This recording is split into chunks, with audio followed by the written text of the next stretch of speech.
Two cards are drawn at random and without replacement from a pack of 52 playing card. Find the probability that both the cards are black. मतलब 52 पत्तों की गड्डी में से दो card निकाले जाते हैं बिना उसके अंदर रखे, विथाउट रिप्लेसमेंट, मतलब निकालने के बाद उसके अंदर रखे नहीं। और वो बोल रहा है कि इस बात की प्रायिकता ज्ञात कीजिए कि दोनों पत्ते कैसे होना चाहिए, काले रंग के होना चाहिए। Both the cards are black, दोनों पत्ते काले रंग के होना चाहिए। यहाँ पर मैं पीडीएफ थोड़ी कम, थ्योरी थोड़ी कम ज्यादा लिखूंगा, पीडीएफ में सेंड कर दूंगा, तो उसमें से पीडीएफ में से और अच्छे से लिख लेना, ठीक है। हो सकता है ज्यादा जल्दी क्वेश्चन करना है तो हम थोड़ी बहुत थ्योरी कम लिखे। Exercise 13.2 question number second. अब एक चीज तो याद रखो कि पत्तों की गड्डी में टोटल पत्ते कितने होते हैं, ठीक है। Number of card, number of card in deck, पत्तों की कुल संख्या, ठीक है। पत्तों की कुल संख्या किसके अंदर, कार्ड के, वो डेक के अंदर, पूरी गड्डी के अंदर कितने होते हैं। ब्लैक कार्ड, काले रंग के पत्तों की संख्या, काले रंग के पत्ते कितने, 26। कार्ड्स कैसे होते, ये ब्लैक और रेड, ठीक है। ब्लैक में क्या आएगा, ब्लैक आता है 4 पत्ते, 2 ब्लैक होते, 2 रेड होते, तो 52 पत्ते, 52 में से 26 लाल और 26 काले, ठीक है। ये दोनों ब्लैक होंगे, ये दोनों रेड होंगे, एकदम पत्ते में देख लेना, गड्डी में समझ में आ जाएगा। Number of cards in deck 52, पत्तों की कुल संख्या कितनी, 52। ब्लैक कार्ड, काले रंग के पत्ते कितने, 26। वो बोल रहा है कि दो कार्ड निकालना है। अब 26 गड्डी है, मतलब पत्ते की गड्डी में 26 पत्ते, अब उसमें से दो कार्ड निकालना है। पहला निकाला, अब उसकी प्रोबेबिलिटी ये होना चाहिए कि वो रेड है, ठीक है। प्रोबेबिलिटी क्या होना चाहिए कि वो रेड है, तो हम क्या लिखेंगे, प्रोबेबिलिटी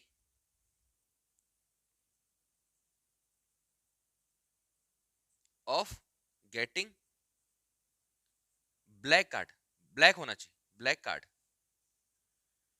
काले पत्ते के होने की प्रायिकता पहली बार में। अब काले पत्ते के होने की प्रायिकता, ब्लैक कार्ड कितने हो गए, 26। डायरेक्ट करना है, कोई एक्स्ट्रा लॉजिक नहीं, डायरेक्ट करना है।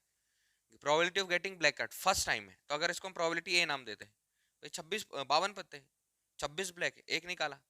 हमारे अनुकूल कितने पत्ते उसके अंदर, हमारे फेवर वाले कितने, 26, टोटल कितने 52। तो फॉर्मूला बनेगा अनुकूल परिणाम बटे कुल परिणाम, फेवरेबल आउटकम अपन टोटल आउटकम, फेवर वाले आउटकम 26, टोटल आउटकम कितने 52। आंसर कितना आया 1/2। वो बोल रहा है विथाउट रिप्लेसमेंट, मतलब ये जो निकाला है ना, ये ब्लैक वाला निकाला है, ये इसकी प्रोबेबिलिटी है, और ब्लैक वाला निकाल के अलग कर दिया, विथाउट रिप्लेसमेंट, अंदर नहीं डाला। तो अब यहां पर क्या लिखेंगे, रिमेनिंग कार्ड्स, शेष पत्ते कितने बचे बताओ, शेष पत्ते 52 में से एक निकाल के अलग रख दिया, शेष कितने बचे 51। अब बोल रहा है कि दूसरे कार्ड का भी ब्लैक होने की प्रायिकता निकालो, दूसरा कार्ड भी कैसा होना चाहिए, ब्लैक होना चाहिए। तो probability of getting second card also black, दूसरे पत्ते के भी काले होने की प्रायिकता, काले होने की प्रायिकता, डायरेक्ट कर रहे हैं ना, और डायरेक्ट ही करना है। प्रोबेबिलिटी ऑफ बी लिख लो। अब बताओ, हमने जो पत्ता पहला निकाल लिया उसको रखा नहीं, लेकिन ब्लैक था, उसकी प्रोबेबिलिटी ये आई, उसको अलग कर दिया। कार्ड के अंदर कितने पत्ते बचे, गड्डी के अंदर, डेक के अंदर कितने पत्ते बचे, 51। ब्लैक कार्ड कितना बचा, 26 से एक निकाल के अलग रख दिया, वही वाला निकला, वो उसकी प्रोबेबिलिटी निकाली और वही वाला निकला, 25 बचे। तो प्रोबेबिलिटी बी क्या निकलेगी, फेवरेबल आउटकम अपन टोटल आउटकम, अनुकूल परिणाम बटे कुल परिणाम, तो क्या जाएगा 25/51। इसमें कोई डाउट, 25/20, ऐसे समझना है हर क्वेश्चन में। अब वो क्या बोल रहा, find the probability that both the cards are black, दोनों के लिए निकाल ली। अब दोनों के ब्लैक मतलब इंटरसेक्शन, ब्लैक है मतलब दोनों इंटरसेक्शन हो जाए, thus probability of A intersection भी both the cards are black, दोनों कार्ड, दोनों पत्तों का काले होने की प्रायिकता, क्योंकि इंटरसेक्शन निकालना है, क्योंकि दोनों काले। फॉर्मूला क्या है, probability of A into probability of B, दोनों का इंटू कर दो। ए की प्रोबेबिलिटी हम लोगों ने फाइंड की 1/2, इंटू बी की प्रोबेबिलिटी कितना फाइंड की 25/51, कितना आ जाएगा 25/। 102, ये इसकी प्रोबेबिलिटी होगी। चेक करें second, a boxes of orange is inspected bye examining 3 randomly selected orange drawn without replacement. उसमें से हमको इंस्पेक्शन करना है। इंस्पेक्शन किसके? ऑरेंज के बॉक्सेस का। उसमें से हमको रैंडमली 3 ऑरेंज बिना देखे उसके अंदर से 3 और ऑरेंज निकालना है, ठीक है। वो बोल रहा है if all the 3 oranges are good, उसके अंदर अगर तीनों ऑरेंज सही निकले, द बॉक्सेस अप्रूव, तो बॉक्स को कैसे अप्रूव मान्यता मिल जाएगी कि ये अच्छा है। ड्रॉन विदाउट रिप्लेसमेंट, उसके अंदर निकालना तो है लेकिन वापस नहीं रखना है। आगे, if all the 3 oranges are good, अगर तीनों सही रहे तो द बॉक्सेस इज अप्रूव्ड, तो बॉक्स को कैसे कर देंगे? बेचने के लिए अप्रूव कर देंगे, for sale. Boxes is approved for sale, otherwise it is rejected, नहीं तो उसको क्या कर देंगे? रिजेक्ट कर देंगे। Find the probability that a box containing 50 oranges out of which 12 are good 3 are bad once will be approved for sale. मतलब आप बताना है कि उसको अप्रूव करने के लिए क्या प्रोबेबिलिटी आएगी। टोटल ऑरेंज, कुल संतरे, कुल संतरे कितने? 15। अच्छे संतरे, अच्छे संतरे मतलब गुड ऑरेंज 12, बैड ऑरेंज खराब संतरे, ये कितने? 3। सुने ध्यान से, पहला संतरा अच्छा होने की प्रायिकता, probability that the first orange is good, उसको प्रोबेबिलिटी ए नाम दे रहा हूं, लिखना है। अच्छा संतरा होने की प्रायिकता कितने में से? 15 में से। रैंडमली 3 सेलेक्ट करना है, टॉपिक हमारा इंटरसेक्शन वाला है। 3 सेलेक्ट करना है, तो पहला संतरा अच्छा होने की प्रायिकता, प्रोबेबिलिटी ऑफ ए, अनुकूल परिणाम बटे कुल परिणाम। फेवर वाले अभी अच्छे संतरे कितने? कुल कितने? तो पहले की प्रोबेबिलिटी कितनी है? पहला संतरा अच्छा होने की प्रायिकता, probability of that the first orange is good. Second, probability of B. अब वो बोल रहा है कि आपने जो ऑरेंज निकाला है बॉक्स के अंदर में से, ये जो बाहर निकाला है उसको बाहर ही रहने देना, अंदर नहीं रखना है, विथआउट रिप्लेसमेंट। रिप्लेसमेंट मतलब वापस नहीं रखना है। तो अब बचे कितने? तो यहां पर मैं बोल रहा हूं रिमेनिंग, लिखना नहीं, लिख दे रहा हूं रिमेनिंग ऑरेंज, बचे संतरे, बचे संतरे 15 में से एक गया 14। अच्छे संतरे, अच्छे संतरे एक निकाल कर बाहर कर दिया, 12 में से एक चला गया, कितना बचा? और खराब संतरे अभी भी 3 बचे, अभी भी 3 है क्योंकि उनको निकाला ही नहीं है, ये हम तो प्रोबेबिलिटी निकाल रहे हैं। अब probability of B, probability of B, second probability क्या होगी? दूसरा संतरा अच्छा होने की प्रायिकता, probability of getting second orange good, probability of getting second orange, दूसरे संतरे के अच्छे होने की प्रायिकता, उसको मैं बी बोल रहा हूँ। तो अनुकूल परिणाम कितना है? 11। कुल परिणाम कितना है? तो सेकंड की प्रोबेबिलिटी निकालना, कितने संतरे कब अप्रूव्ड किया जाएगा? जब तीनों सही हो, उसकी क्या प्रोबेबिलिटी। अब देखो फिर से रिमेनिंग संतरे, रिमेनिंग ऑरेंज, बचे संतरे या शेष संतरे, अभी शेष कितने बचे? 13 गुड ऑरेंजेस, अच्छे संतरे, अभी अच्छे कितने बचे? 10 बचे। अच्छा खराब वाले कितने? उसका तो कुछ किया ही नहीं। अब सी वाली प्रोबेबिलिटी निकालना है, probability of getting third orange are is good, तीसरे संतरे के अच्छे होने की प्रायिकता। कुछ नहीं लिखी थ्योरी, मैंने पी ऑफ सी लिखा है, लिखना है theory. Probability of getting good orange, third good orange, तीसरे संतरे के अच्छे होने की प्रायिकता। Probability of C, favourable outcome कितने, टोटल आउटकम कितने। अब हमने अप्रूव्ड करना है, अप्रूव्ड करना है, और अप्रूव्ड कब होगा? अप्रूव्ड कब होगा? जब तीनों संतरे अच्छे निकले, पहले पहले बार के तीनों संतरे अच्छे निकले, तब अप्रूव्ड करना है कि हाँ इसको बेचने के लिए आप अप्रूव कर दो। तब हम क्या निकाल रहे हैं? Probability of A intersection B intersection C. अच्छा ये बताओ कैसे निकाला प्रोबेबिलिटी ऑफ इंटरसेक्शन बी? क्योंकि तीनों संतरा, तीनों घटनाएं कैसी है? तीनों घटनाएं कैसी है? सेम संतरों की है। चलो क्या आ जाएगा? Probability of A into probability of B into probability of A की प्रोबेबिलिटी, बी की प्रोबेबिलिटी, सी की प्रोबेबिलिटी। सॉल्व हो रहा है, कैंसिल हो रहा है, कैंसिल कर दो 3 से 4 बार, 3 से 5 बार, और कुछ 2 से 5 टाइम, या डायरेक्ट 5 से 10 कितने टाइम? 2 टाइम। 2 से कितने टाइम? 7 टाइम। कितना बचा? 44। 11 4 जा 44। 7 या 21 का एक हासिल कर दो, 7 एकम 7 और दोनों चेक करें भाई। 44/91। 9 और 1 10, 4 और 4 8, दोनों एक दूसरे से कैंसिल नहीं होने वाले। 44/91। समझ आया क्वेश्चन कैसे करना है? क्लियर? इसकी थ्योरी में सेंड करूंगा, पीडीएफ से नोट करना। Question 4, a fair coin and unbiased die are tossed. एक सिक्का, वो फेयर हटा दो, फेयर कॉइन मतलब एक परफेक्ट सिक्का जिसमें हेड और टेल आता है, ऐसा होता है। और परफेक्ट डाई, तो हमको पता है चीजें परफेक्ट ही होती है।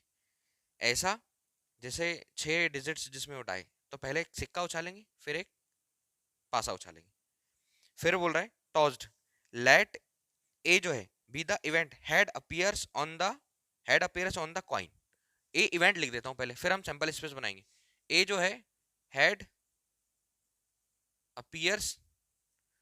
Appears on the coin. अच्छा, उसने ये नहीं बोला ऑन द कॉइन। एक किसकी घटना है?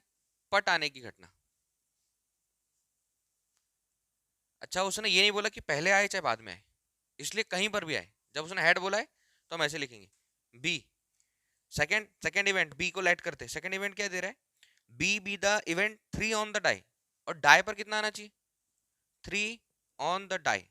जो भी हम अभी सैंपल स्पेस निकालेंगे, तीन हिंदी में देखना क्या है? 3 ऑन द डाई, पासे पर 3 आना।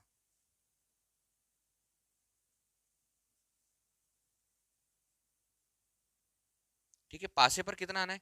3। आगे वो बोल रहा है कि check whether A and B are independent events और नॉट। हमको चेक करना है कि ये इंडिपेंडेंट इवेंट है या नहीं। तो टू प्रूव,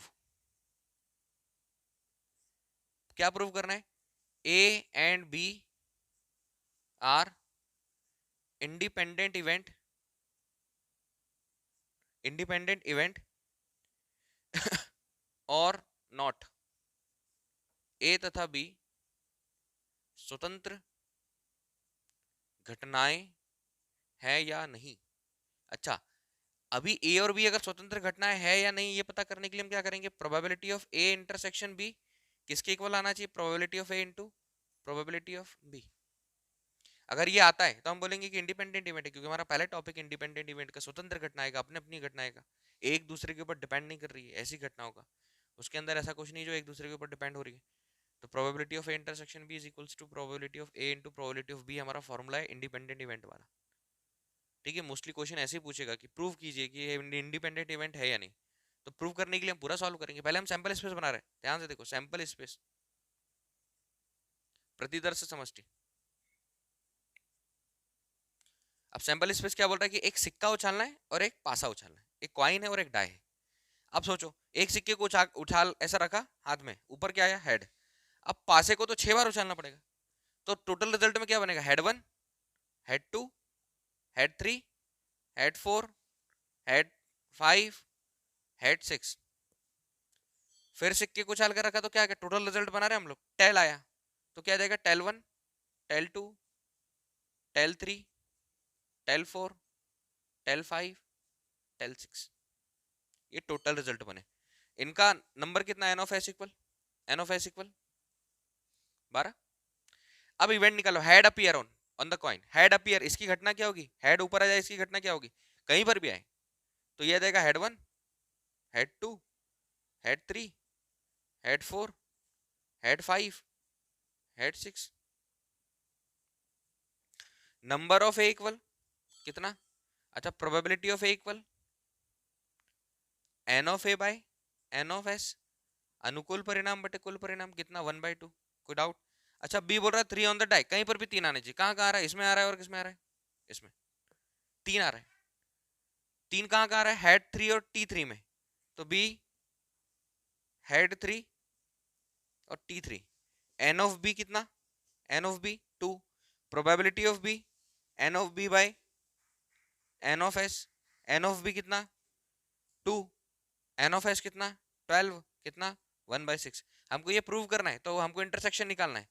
इंटरसेक्शन निकालने के लिए ए इंटरसेक्शन बी चेक करें, दोनों में क्या कॉमन है? इंटरसेक्शन ए और बी, इसमें और इसमें हेड 3 कॉमन है, दोनों में हेड 3 कॉमन है। तो क्या जाएगा? हेड 3। ये ए इंटरसेक्शन बी। अच्छा, number of A intersection B कितना आएगा? 1। अच्छा, probability of A intersection B, formula N of A intersection B अनुकूल परिणाम बटे कुल परिणाम फेवर वाले outcome upon total outcome. N of A intersection B 1/n of S कितना? 12। यह रहेगा हमारा 1/12। अब हमको प्रूव करना था, थर्स वैल्यू पुट करना है। कब हम प्रूव कर पाएंगे कि ए और B are independent event, A और बी स्वतंत्र घटना? ये प्रूव कब कर पाएंगे? जब हम ये प्रूव कर दे N of A, sorry, probability of A intersection B equal probability of A into probability of B. जब ये प्रूफ कर पाए तो ए इंटरसेक्शन बी की प्रोबेबिलिटी कितनी निकाली? 1/12 इक्वल probability of A, probability of A, probability of A कितना है? 1/2 into probability of B, probability of B कितना है? 1/6। 1/12 इक्वल 1/12। दोनों कैसे आए बराबर? क्या कह सकते? We can say A and B are independent events. A तथा बी स्वतंत्र घटनाएं, स्वतंत्र घटनाएं है। ए तथा बी कैसी? इंडिपेंडेंट इवेंट है, स्वतंत्र घटनाएं। क्लियर? फॉर्मूला है उसका बेसिक वाला, probability of intersection B equal probability of into probability of 5। देखो, a die marked 1 2 3 in red. अच्छा, इसको साफ साफ लिख लो, रेड कलर में जो मार्क्ड है, मतलब लाल, क्या लिखा है हिंदी में? हाँ, लाल पासे या लाल रंग से लिख दे रहा हूँ, है ना? लाल रंग लिख रहा हूँ, ये अलग है, मतलब हमको सैंपल स्पेस अलग बनाना है, ये अलग याद रखना है। लाल रंग से क्या है? 1 2 3। और एक और क्या है? 4 5 6। Green is tossed. और जो ग्रीन कलर है ना हरे रंग से, ये क्या है? 4 5 और 6। अब सैंपल स्पेस बनाएंगे और क्वेश्चन बनेंगे, ये तो हमने अलग से लिख दिया। अब हमारे पास इवेंट देकर रखा है, सैंपल स्पेस बाद में बनाते हैं। इवेंट सुनो, इवेंट है let B the event the number is even. A क्या है हमारे पास? ए है नंबर इज इवन। हिंदी में क्या हो जाएगा? सम संख्या। अब सम संख्या क्या होगी बताओ? सम संख्या क्या होगी इसके अंदर? एक ऐसा पासा फेंका गया है जिसके अंदर जो 3 डिजिट है, 3 डिजिट में 1 2 3, ये किससे है? 3 डिजिट में 1 2 3 किससे है? 3 डिजिट में 1 2 3 रेड कलर से, और 4 5 6 ये कौन से कलर से? ग्रीन कलर से। तो सैंपल स्पेस क्या बन रहा? सैंपल स्पेस यहां पर, सैंपल स्पेस, सैंपल स्पेस प्रतिदर समष्टि 1 2 3 4 5 और 6। अच्छा, नंबर इज इवन, सम संख्या, इसमें से सम संख्या कौन सी है? 2 4 6, ये हो जाएगी 2 4 6। अच्छा, इनके number N of A equal 3। अच्छा, probability of A equal N of A by N of S.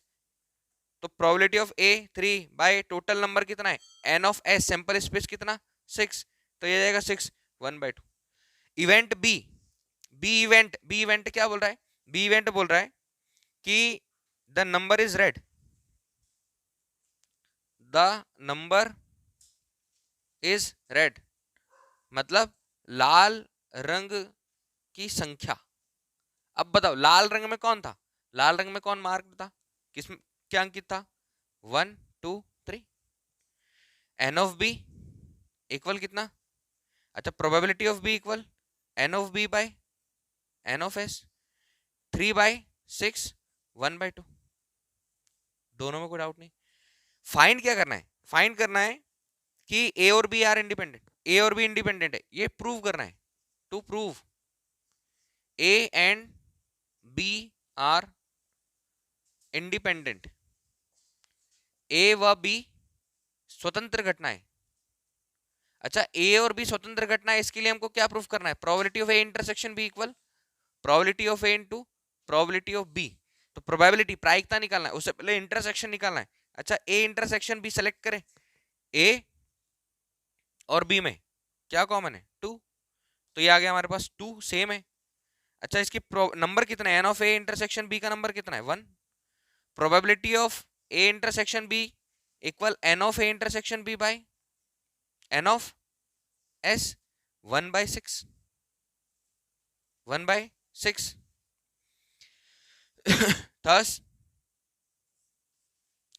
ये प्रूव करना है, probability A intersection B equal probability of A into probability of B. हाँ, probability of A intersection B, probability of A intersection B कितना 1/6 equal probability of A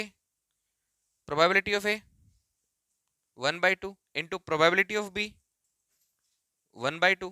1/6 is not equal 1/4, 1/6 is not equal 1/4। ए कितना आ रहा है 1/2, दूसरा कितना आ रहा है 1/2, दोनों का इंटरसेक्शन निकाल रहे हैं तो दोनों का इंटरसेक्शन कितना आ रहा है 1/4। अब जब सॉल्व किया इंटरसेक्शन 1/6 आ रहा है, अब दोनों को सॉल्व किया तो probability of A intersection B equal probability of A into probability of B. तो 1/6 इज नॉट इक्वल 1/2 कितना है 1/4। हम क्या बोलेंगे A and B are not independent events, A तथा बी स्वतंत्र घटनाएं नहीं है। चेक करें, ए और B are not independent event, A और बी स्वतंत्र घटनाएं नहीं, चेक करें।